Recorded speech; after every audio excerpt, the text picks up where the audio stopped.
Section 4. The Second Party System. Increasingly, supporters of Andrew Jackson referred to themselves as Democrats. Under the strategic leadership of Martin Van Buren, they built a highly organized national political party, the first modern party in the United States. Much more than earlier iterations, this Democratic Party had a centralized leadership structure and a consistent ideological program for all levels of government.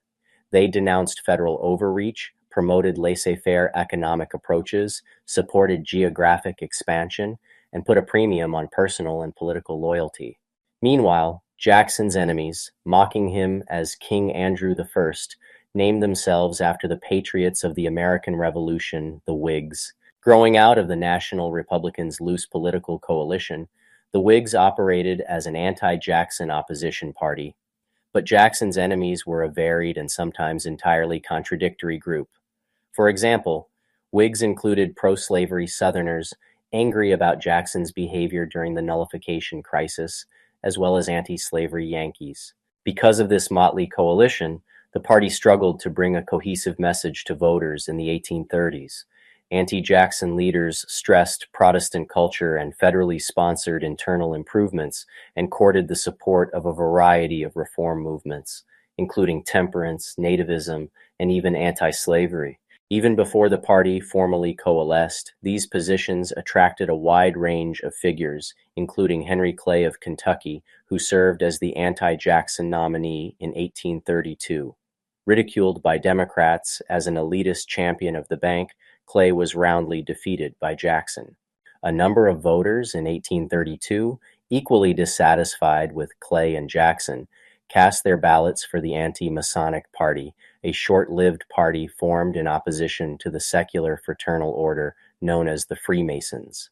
While Freemasonry had been an important part of the social life of wealthy men in the early republic, the Brotherhood's secrecy, elitism, and rituals generated deep suspicion among many Americans. Following the strange disappearance and probable murder of William Morgan, who had planned to publish an expose of the order's secret rites, anti-Masonic sentiment rose to new levels and coalesced into a political movement that, though small, had significant power in New York and parts of New England. The anti-Masons would be the first political party to hold a national nominating convention, a political move subsequently adopted by other parties. After their dismal showing in the 1832 election, the anti-Masonic Party folded into the nascent Whig movement. While some blamed Freemasons for the problems they saw in American society, others, called nativists, turned against immigrants, particularly those who practiced Catholicism. Nativists watched with horror as more and more Catholic immigrants from Ireland and Germany arrived in American cities. These immigrants professed different beliefs, often spoke unfamiliar languages, and participated in alien cultural traditions. They feared that Catholics would bring religious violence with them to the United States and worried about their influence on political life. In industrial northern cities, Irish immigrants swelled the ranks of the working class and quickly encountered the politics of industrial labor. Trade unions, such as Philadelphia's Federal Society of Journeymen, Cordwainers, or the Carpenters Union of Boston, operated within specific industries in major American cities. These unions protected the economic power of their members by creating closed shops workplaces wherein employers could only hire union members and striking to improve working conditions. By the 1840s, labor organizers demanded better pay, protections for children in factories, and limits on working hours. Activists established the 10-hour movement, arguing that a 10-hour day would improve the immediate conditions of laborers by allowing time and opportunities for intellectual and moral improvement.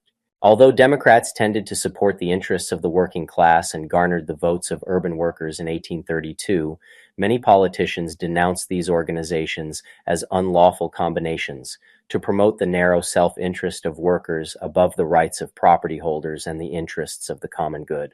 In response, some skilled workers formed political organizations like the Workingmen's Party established in Philadelphia in 1828.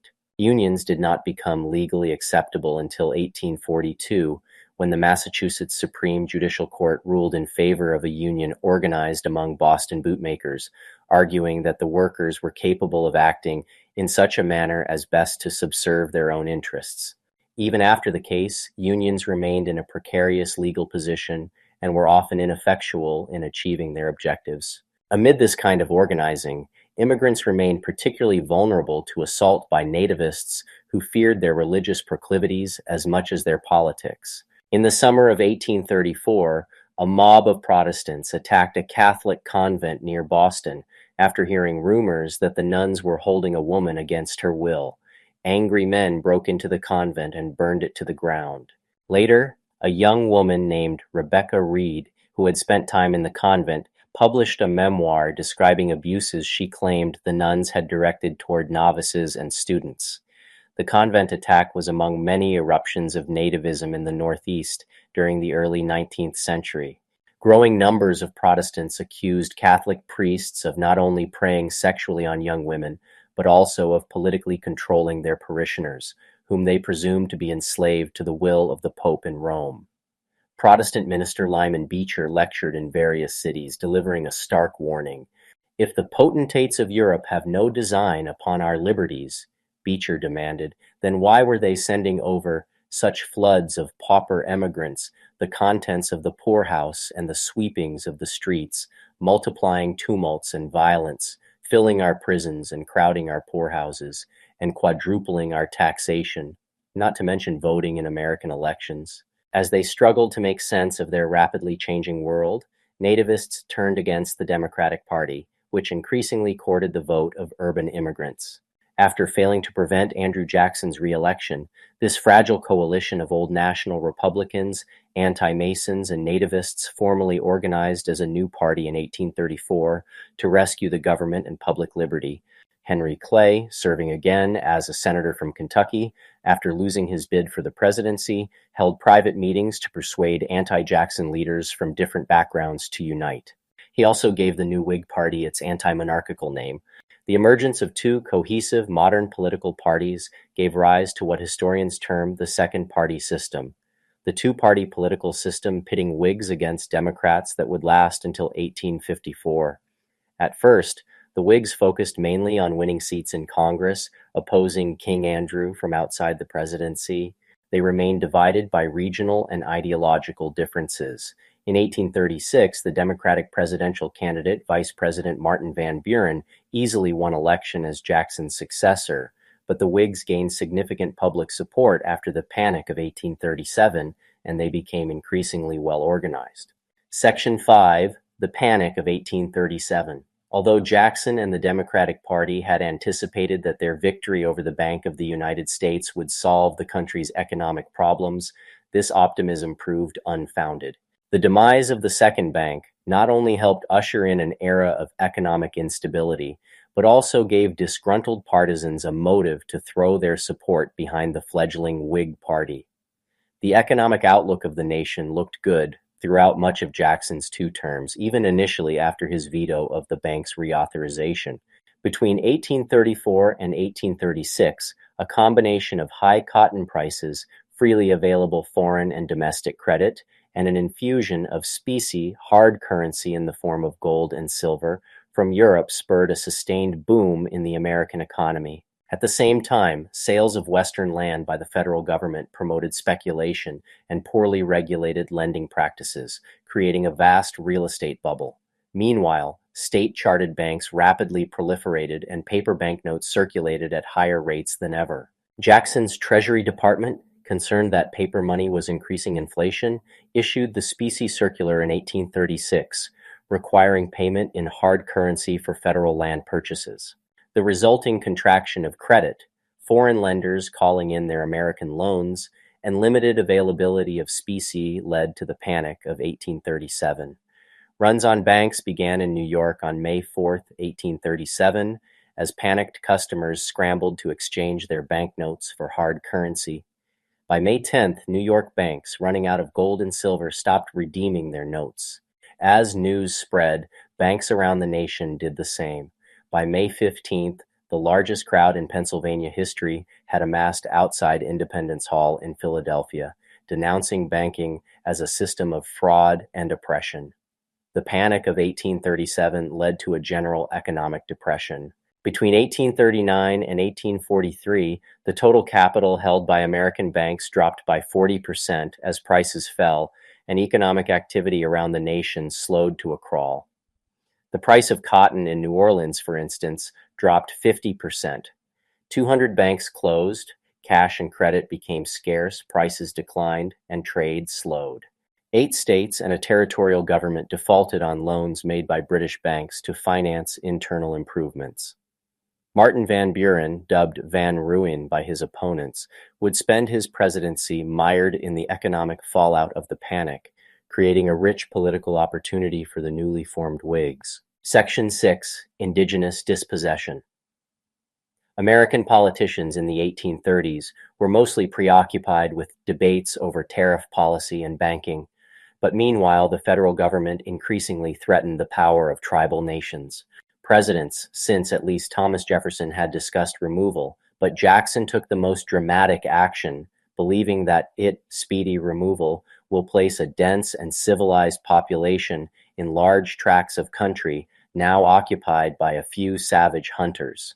Jackson's famed reputation as an Indian fighter generated much of his support, particularly from Americans eager to seize more and more indigenous land.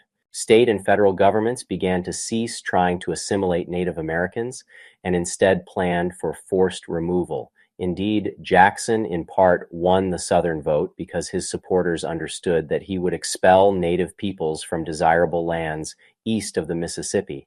Beginning in 1826, Georgia officials asked the federal government to negotiate with the Cherokee to secure lucrative lands. The Adams administration resisted the state's request, but harassment from local settlers against the Cherokee forced the Adams and Jackson administrations to begin negotiations. Georgia grew impatient and abolished existing state agreements with the Cherokee that had guaranteed rights of movement and jurisdiction of tribal law. Jackson penned a letter soon after taking office that encouraged the Cherokee, among others, to voluntarily relocate to the West. The discovery of gold in Georgia in the fall of 1829 further exacerbated the situation. The Cherokee, Choctaw, and Chickasaw began to collaborate with missionaries in part to protect themselves from these encroachments. Many tribal members adopted some Euro-American ways, including intensified agriculture, slaving, and Christianity. Missionary groups celebrated when their efforts seemed to be met with success.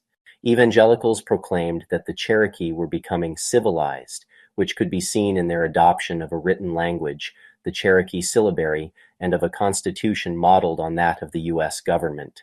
The Cherokee syllabary was later named after its creator Sequoyah in 1821. While settlers hailed the Sequoyah as progress, for the Cherokee it was a way to unify the tribe, codify their laws and government, and form a national and distinctive cultural identity as a people. It was also a message to Americans that their culture was as sophisticated and equal to theirs. Elias Boudinot, Cherokee writer and editor of the first Native American newspaper, the Cherokee Phoenix, wrote about tribal affairs, especially Indian removal, from 1828 to 1834. The Phoenix unified the tribe, and it also provided evidence of the tribe's sovereignty and civilization. In 1827, the Cherokee Nation used Sequoyah to write their constitution modeled after that of the United States. This new constitution demonstrated sovereignty and equality in a way that many Americans understood. Still, the state and federal governments pressured the Choctaw, Chickasaw, Creek, and Cherokee nations to sign treaties and surrender land. Mission supporters were shocked and appalled at these efforts for removal. Meanwhile, tribal nations used the law in hopes of protecting their lands. Most notable among these efforts was the Cherokee Nation's attempt to sue the state of Georgia. The Cherokee defended themselves against Georgia's laws by citing treaties signed with the United States that guaranteed the Cherokee Nation both their land and independence. They had allies in many missionaries, including Reverend Jeremiah Evarts of the American Board of Commissioners of Foreign Missions, and Americans who supported the missions movement. Other allies could be found in religious periodicals. Over 200,000 people opposed removal on legal grounds, including Arthur Tappan's New York Journal of Commerce, the Methodist Christian Advocate and Journal, and the Presbyterian New York Observer. Angelina Grimke and Harriet Beecher both wrote letters protesting removal. In 1829, Catherine Beecher, in Circular Address to Benevolent Ladies of the United States, 1829, beseeched women of the nation to petition Congress to stop Jackson's removal policy from going forward. Will those who boast of liberty and feel their breasts throb at the name of freedom in their country, will they permit the free and noble Indian to be driven from his native land? Cherokee women also joined the resistance. Peggy Scott Van Crutchfield co-authored a petition to be sent to the president. She wrote, "The land was given to us by the Great Spirit above as our common right to raise our children upon. As the Cherokee Nation have been the first settlers of this land, we therefore claim the right of the soil." She continued, "Our father the president advised us to become farmers, to manufacture our own clothes, and to have our children instructed. To this advice we have attended in everything as far as we were able." Many understood the implied promise of civilization in earlier governmental action to mean peaceful coexistence. In 1831, Cherokee appealed to the Supreme Court against Georgia to prevent dispossession. The court, while sympathizing with the Cherokees' plight, ruled that it lacked jurisdiction to hear the case, Cherokee Nation versus Georgia. In an associated case, Worcester versus Georgia, 1832, the Supreme Court ruled that Georgia laws did not apply within Cherokee territory. The court's decision declared that Indian nations had always been considered as distinct, independent political communities. Regardless of these rulings, the state government ignored the Supreme Court and did little to prevent conflict between settlers and the Cherokee. Congress passed the Indian Removal Act in 1830, granting the president authority to begin treaty negotiations that would give Native Americans land in the West in exchange for their lands east of the Mississippi. Many advocates of removal, including Jackson, paternalistically claimed that it would protect Native American communities from outside influences that jeopardized their chances of becoming civilized farmers. Jackson emphasized this paternalism, the belief that the government was acting in the best interest of Native peoples, in his 1830 State of the Union address, where he argued that removal might cause Indians gradually, under the protection of the government and through the influence of good counsels, to cast off their savage habits and become an interesting, civilized, and Christian community. In Jackson's message to Congress, he laid out the reasons he believed Native Americans would be better served by a move westward. While this message was addressed to Congress, his real audience was the Native American people.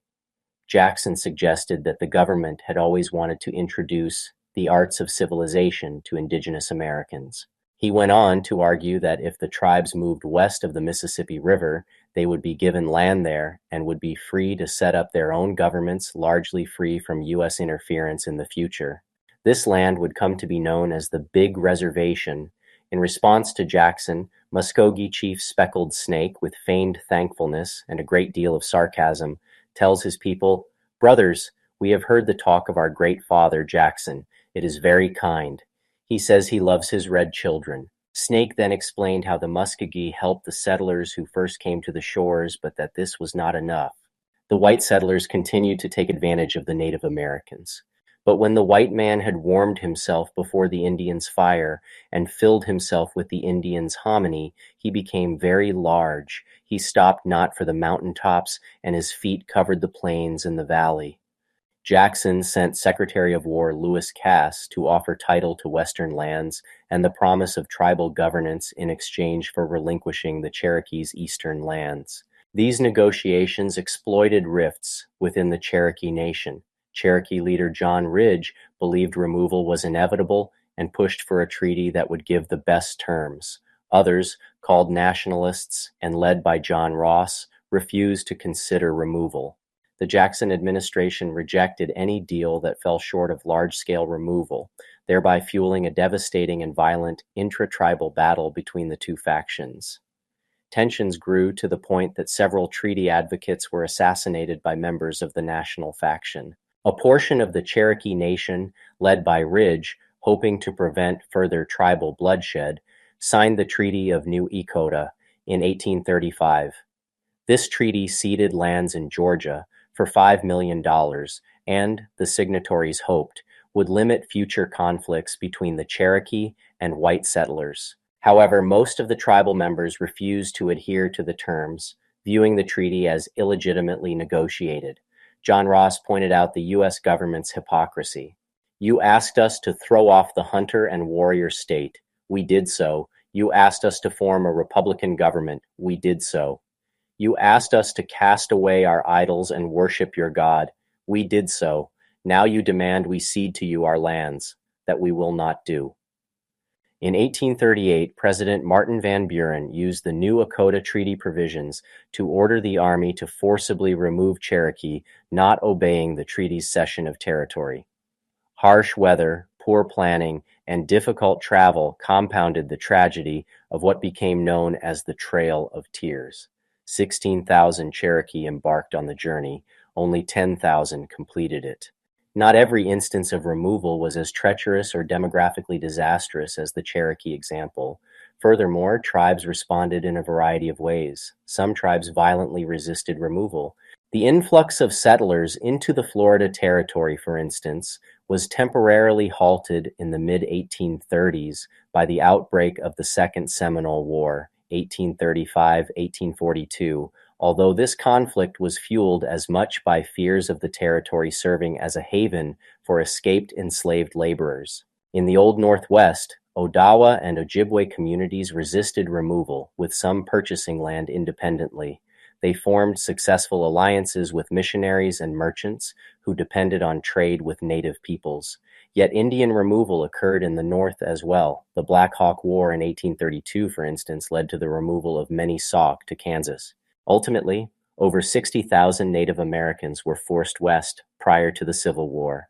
Despite the disaster of removal, tribal nations slowly rebuilt their cultures and, in some cases, even achieved prosperity in new territories. Leaders hoped education would help ensuing generations to protect political sovereignty. In 1841, the Cherokee Nation opened a public school system that within 2 years included 18 schools.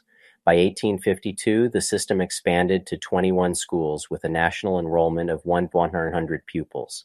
Many of the students educated in these tribally controlled schools later served their nations as teachers, lawyers, physicians, bureaucrats, and politicians. Tribal nations blended traditional cultural practices, including common land systems, with Western practices, including constitutional governments, common school systems, and creating an elite enslaving class. Section 7.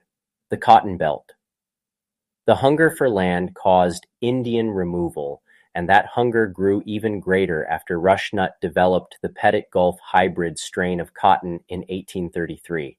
Petit Gulf slid through the cotton ginna machine developed by Eli Whitney in 1794 for deseeding cotton more easily than other strains. It also grew tightly, producing more usable cotton than other types. Together, these developments ushered in the cotton revolution that would drastically reshape the American South. Between the 1830s and the beginning of the Civil War in 1861, the South expanded its wealth and population and became an integral part of an increasingly global economy.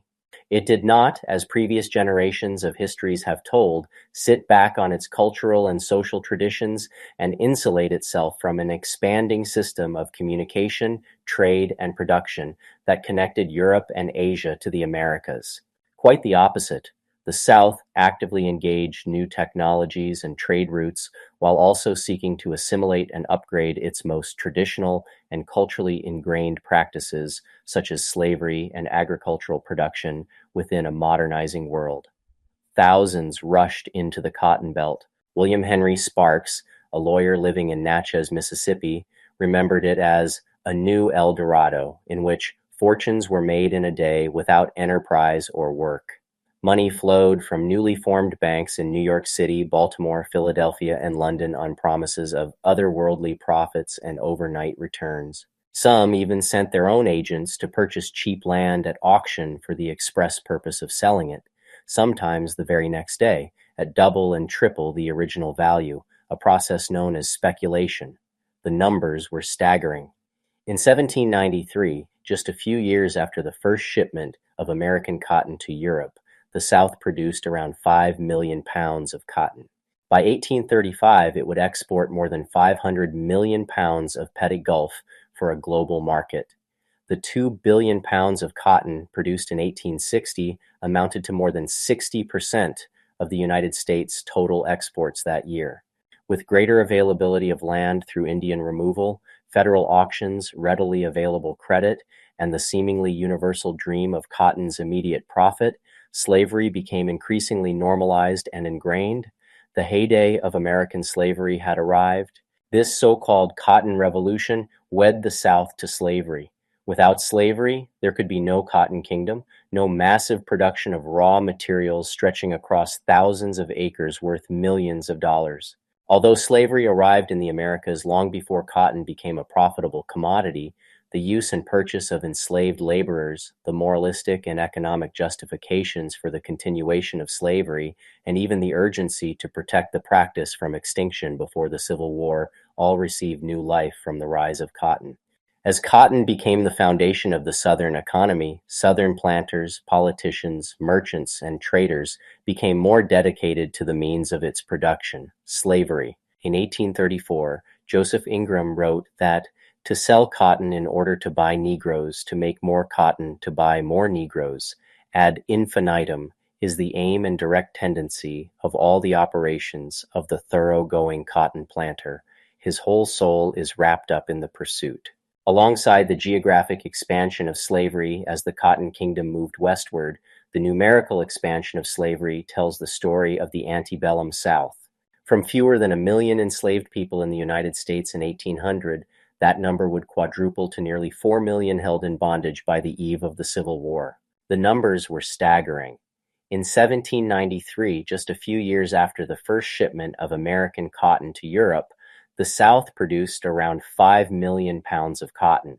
By 1835, it would export more than 500 million pounds of petty gulf for a global market. The 2 billion pounds of cotton produced in 1860 amounted to more than 60% of the United States' total exports that year. With greater availability of land through Indian removal, federal auctions, readily available credit, and the seemingly universal dream of cotton's immediate profit, slavery became increasingly normalized and ingrained. The heyday of American slavery had arrived. This so-called Cotton Revolution wed the South to slavery. Without slavery, there could be no Cotton Kingdom, no massive production of raw materials stretching across thousands of acres worth millions of dollars. Although slavery arrived in the Americas long before cotton became a profitable commodity, the use and purchase of enslaved laborers, the moralistic and economic justifications for the continuation of slavery, and even the urgency to protect the practice from extinction before the Civil War all received new life from the rise of cotton. As cotton became the foundation of the Southern economy, Southern planters, politicians, merchants, and traders became more dedicated to the means of its production, slavery.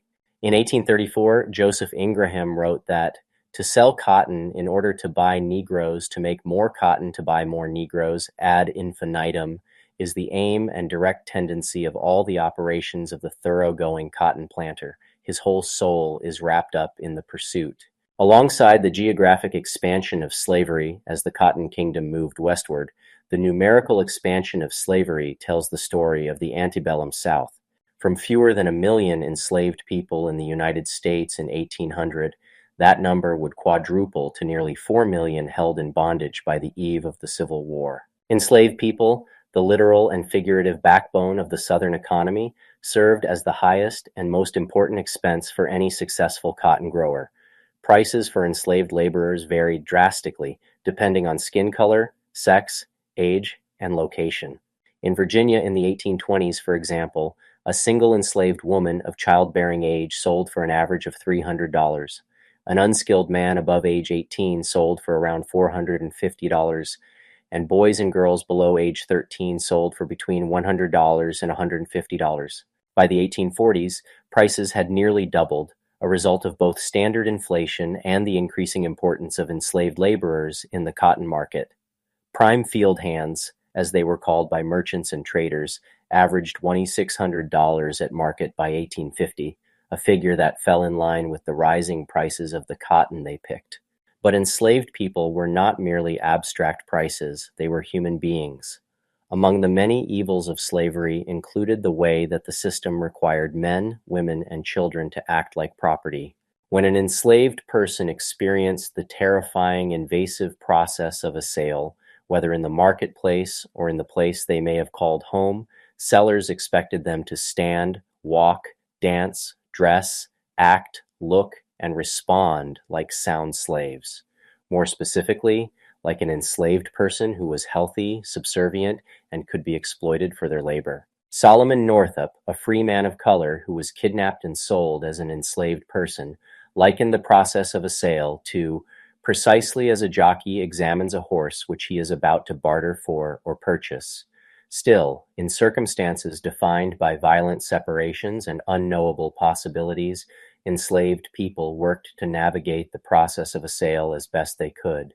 Indeed, because buyers' expectations and ambitions were wrapped up in an enslaved person's performance, behavior, and disclosures, there was space for an enslaved person, albeit at great risk to themselves, to shape their own sale. And even after sale, enslaved people continued to insist on their humanity and worked to build lives of meaning despite ongoing brutality.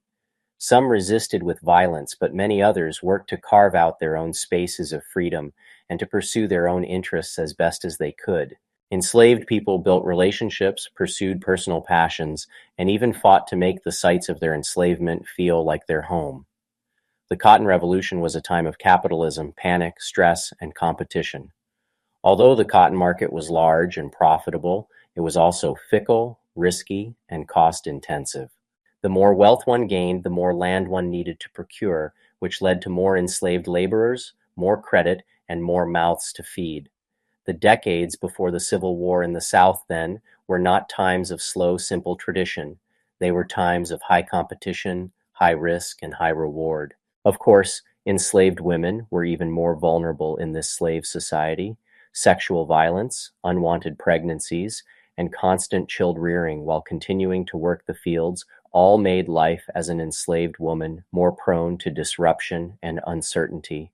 Harriet Jacobs, an enslaved woman from North Carolina, chronicled her enslavers' attempts to sexually abuse her in her narrative, Incidents in the Life of a Slave Girl. Jacobs suggested that her successful attempts to resist sexual assault and her determination to love whom she pleased was something akin to freedom. But this freedom, however empowering and contextual, did not cast a wide net. Many enslaved women had no choice concerning love, sex, and motherhood. On plantations, small farms, and even in cities, rape was ever present. Enslavers used sexual violence as a form of terrorism, a way to promote increased production, obedience, and power relations. In numerous accounts, violent enslavers forced men to witness the rape of their wives, daughters, and relatives, often as punishment, but occasionally as a sadistic expression of power and dominance. The paternalism that subordinated both white and black women to white men further reinforced the racial hierarchy that had emerged centuries prior, bolstered by new religious arguments defending the Southern social order. By the outbreak of the Civil War, the vast majority of Southerners who affiliated with a religious denomination belonged to either the Baptist or Methodist faith. Both of these churches in the South briefly attacked slavery before transforming into some of the most vocal proponents of slavery. Whether on the plantation or in newly booming urban centers, Southern society centered on the production of cotton and the defense of the institution of slavery that made rich profits possible. Section 8. An Urbanizing South. Despite an emphasis on plantation agriculture in depictions of the Old South, the economic significance of cotton resulted in rapid urban growth between 1820 and 1860. New Orleans, Richmond, Charleston, and St. Louis all saw massive explosions in their populations as the Cotton Revolution hit full stride. As southern cities grew, they became more cosmopolitan, attracting types of people either unsuited for or uninterested in rural life. These people merchants, skilled laborers, traders, sellers of all kinds and colors brought rural goods to a market desperate for raw materials. Everyone, it seemed, had a place in the cotton trade.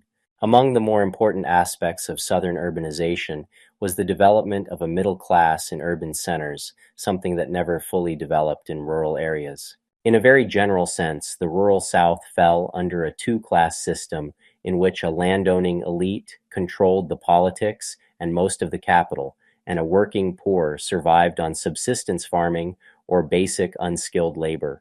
The development of large urban centers founded on trade gave rise to a large middle class in the South. Predicated on the idea of separation from those above and below them, middle-class men and women in the South thrived in the active, feverish rush of port city life. Skilled craftsmen, merchants, traders, speculators, and store owners made up the Southern middle class. Neighbors, friends, and business partners formed and joined benevolent societies to aid orphans and the destitute. But in many cases, these benevolent societies simply served as a way to keep other people out of middle-class circles, sustaining both wealth and social prestige within an insular, well-regulated community. Members and partners married each other's sisters, stood as godparents for each other's children, and served as executors of fellow members' wills. Rural and urban Southern society deferred to white men, under whom laws, social norms, and cultural practices were written, dictated, and maintained. White and free women of color lived in a society dominated by men. Denied voting rights, women of all statuses and colors had no direct representation in the creation and discussion of law. In many cases, too, the law did not protect white women the same way it protected men. In most states, marriage effectively transferred all a woman's property to her husband. Divorce existed, but it hardly worked in a woman's favor, and often, if successful, ruined the wife's standing in society, even leading to well-known cases of suicide. Section 9, Texas, Mexico, and the United States. The debate over slavery became one of the prime forces behind the Texas Revolution and the resulting republic's annexation by the United States. After gaining its independence from Spain in 1821, Mexico hoped to attract new settlers to its northern areas to create a buffer between it and the powerful Comanche. New immigrants, mostly from the southern United States, poured into Mexican Texas. Over the next 25 years, concerns over growing Anglo influence and possible American designs on the area produced great friction between Mexicans and the former Americans in the area. In 1829, Mexico, hoping to quell both anger and immigration, outlawed slavery and required all new immigrants to convert to Catholicism. American immigrants, eager to expand their agricultural fortunes, largely ignored these requirements. In response, Mexican authorities closed their territory to any new immigration in 1830, a prohibition ignored by Americans who often squatted on public lands. In 1834, an internal conflict between Federalists and Centralists in the Mexican government led to the political ascendancy of General Antonio López de Santa Anna. Santa Anna, governing as a dictator, repudiated the Federalist Constitution of 1824, pursued a policy of authoritarian central control, and crushed several revolts throughout Mexico.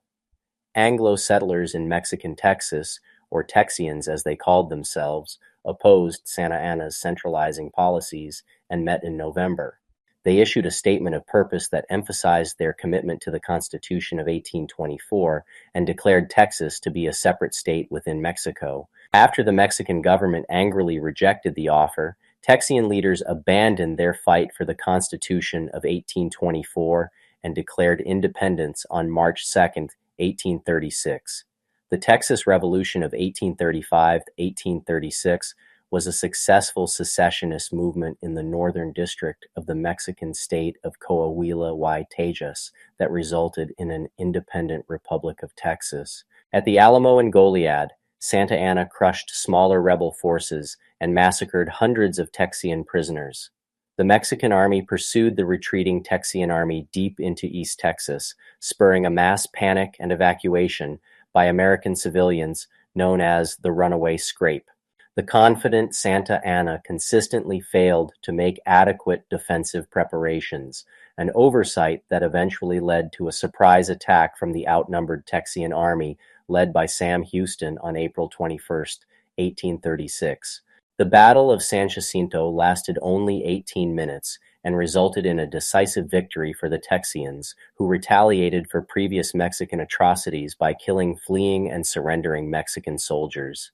Santa Anna was captured in the aftermath and compelled to sign the Treaty of Velasco on May 14, 1836, by which he agreed to withdraw his army from Texas and acknowledge its independence. Although a new Mexican government never recognized the Republic of Texas, the United States and several other nations gave the new country diplomatic recognition. Section 10, An Age of Reform. The upheavals of the 1830s were also reflected and shaped by religious developments. Both enthusiasm and anxiety around spiritual egalitarianism spawned the Second Great Awakening and the many reform movements that made up the benevolent empire. The ranks of Methodists, Baptists, and Presbyterians swelled precipitously alongside new denominations such as the Seventh-day Adventist Church and the Church of Jesus Christ of Latter-day Saints. The evangelical fire reached such heights, in fact, that one swath of western and central New York State came to be known as the Burned-Over District. Charles Grandison Finney, the influential revivalist preacher who first coined the term, explained that the residents of this area had experienced so many revivals by different religious groups that there were no more souls to awaken to the fire of spiritual conversion. The democratic fervor of the era also informed a substantial theological critique of Orthodox Calvinism, with far-reaching consequences for religious individuals and for society as a whole. Calvinists believed that all of humankind was marred by sin, and God predestined only some for salvation. Worshippers, seeing this perspective as too pessimistic, increasingly took responsibility for their own spiritual role in effecting salvation. Revivalist preachers such as Finney were quick to recognize these cultural shifts and evangelize by appealing to worshippers' hearts and emotions. Even more conservative spiritual leaders like Lyman Beecher adopted a less orthodox approach to Calvinist doctrine. Though these men did not see eye to eye, they both contributed to the emerging consensus that all souls are equal in salvation and that all people can be saved by surrendering to God. The ideas of perfectionism and spiritual equality were among the most important transformations to emerge out of the Second Great Awakening.